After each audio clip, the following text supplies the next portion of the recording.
transparence, moi, aujourd'hui, je trouve que c'est très bien parce que tout est analysé point par point, tous les effets secondaires, suivant les âges, suivant les sexes, suivant toutes les maladies, tout.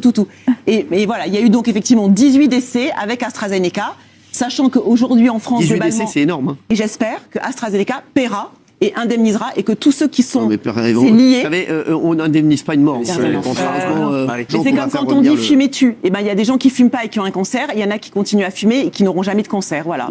C'est horrible, mais c'est comme ça. Sauf que personne n'est obligé de fumer. Hein. Exactement. Là, on est obligé de se vacciner. Bon, là, c'est suite au cas d'un mort d'un étudiant suite au vaccin. Alors, bon, de base, oui, il y a des morts et c'est normal qu'il y ait des morts. Je veux dire, pour tous les vaccins de la planète, même sur le coup, sur les bons vaccins, les vrais vaccins, hein, les vaccins contre des maladies qui ne mutent pas à gogo, etc., hein, qu'on se fait vacciner à la naissance, il y a des effets secondaires pour tout. Je veux dire, même un médicament, un Doliprane que vous prenez, il peut avoir des effets secondaires et ça peut tomber sur vous. Donc, dans tous les cas, tout ce qui est chimique, etc., que vous ingurgitez, il peut avoir des effets secondaires. Donc, dire que voilà, c'est horrible à cause de ça, non, c'est dans tous les cas, il peut y avoir des morts. Là où, par contre, c'est grave, c'est que dans le cas de la crise Covid, etc., ces vaccins-là, qui n'ont jamais été prouvés en consensus scientifique sur le fait que ça soit bien de les prendre parce que justement ils ont créé ça à la va-vite, que le virus il mute à gogo tous les 6 mois, comme une grippe en fin de compte, et pourtant c'est pas obligatoire de se faire vacciner contre la grippe, et qu'on a vacciné de force, avec le pass vaccinal, toute la population au lieu de donner ce risque. Et c'est pour ça qu'effectivement un jeune étudiant, il serait certainement jamais mort parce qu'il n'aurait pas fait le vaccin si on lui avait pas obligé. Donc c'est ça qui est dramatique. Et là, Géraldine Maillet, elle donne un exemple. Sans déconner, elle parle de la cigarette. Et il a très bien répondu, Jean-Michel Maire, c'est que la cigarette, on te prive pas tes libertés si tu fumes pas. Donc je veux dire, la cigarette, oui, tu peux en mourir, mais c'est ta faute, c'est toi qui la prends. Alors que le vaccin, la majorité des gens n'en voulaient pas, mais on a été forcés de le prendre à cause du pass vaccinal qui nous privait toutes nos libertés. Donc là, c'est différent. Ça, on a pris des choses sous la contrainte. On a tous flippé, souvenez-vous qu'on a tous flippé, les gens ils allaient faire des courses pour 1 mois et demi, tout le monde s'enfermait chez lui, il y avait personne, il y avait des serres dans Paris, les gars. Oui, mais la faute à qui? La faute au gouvernement qui a fait comme dans les autres pays du monde entier. Il n'y a pas le gouvernement, c'est la faute au monde. Le gouvernement a fait comme dans le monde entier, Guillaume. Il y a 4 ans, dire oui, on aurait dû faire comme ci, comme ça. Moi, je leur en veux pour les jeunes. On se posait déjà des questions. Alors là, tu dis des bêtises. Non, quand pas le les vaccin est premiers arrivé, on temps. se posait déjà des questions. Je suis désolé, les gars. Et il y en a beaucoup qui disaient on veut pas se faire vacciner. On avait déjà une meilleure vision quand le vaccin est arrivé. Je suis désolé. Les seuls qui nous ont au début rassurés, du c'est Covid, Raoult. oui, on savait pas. On pataugeait dans la semoule. Là, il a complètement raison, Hanouna, c'est que, alors effectivement, pour ce qui est la gestion du virus, de l'arrivée du virus, de la pandémie, confinement, pas confinement, etc., à la limite, même masque, pas masque, ça montre bien qu'ils étaient en PLS.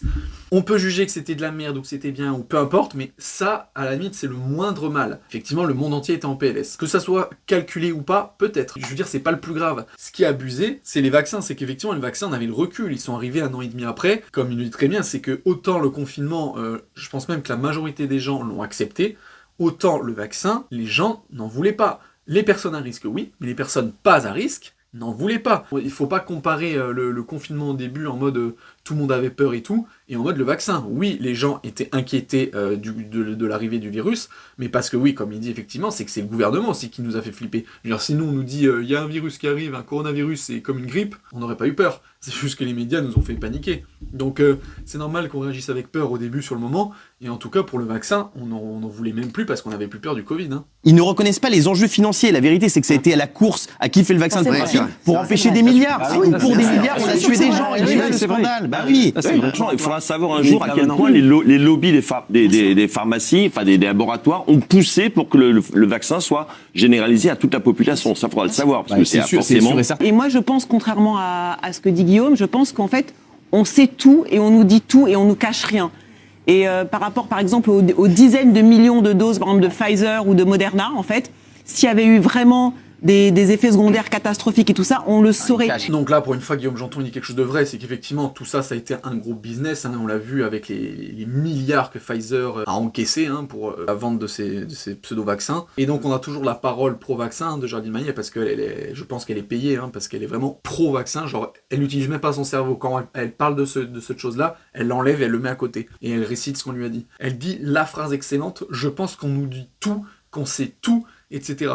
Alors que la première chose par rapport à Pfizer et au vaccin, c'est quand même que le contrat n'a jamais été public et que ça a été signé avec, je sais pas si c'est Van der Leyen, qui, c'est par texto que c'est fait le contrat, la vente des vaccins. Je veux dire, c'est un truc hyper obscur qui a après été mis à jour là plus tard, machin, mais tout a été fait en scred, mais à part ça, oui, on sait tout. C'est vrai qu'on sait tout.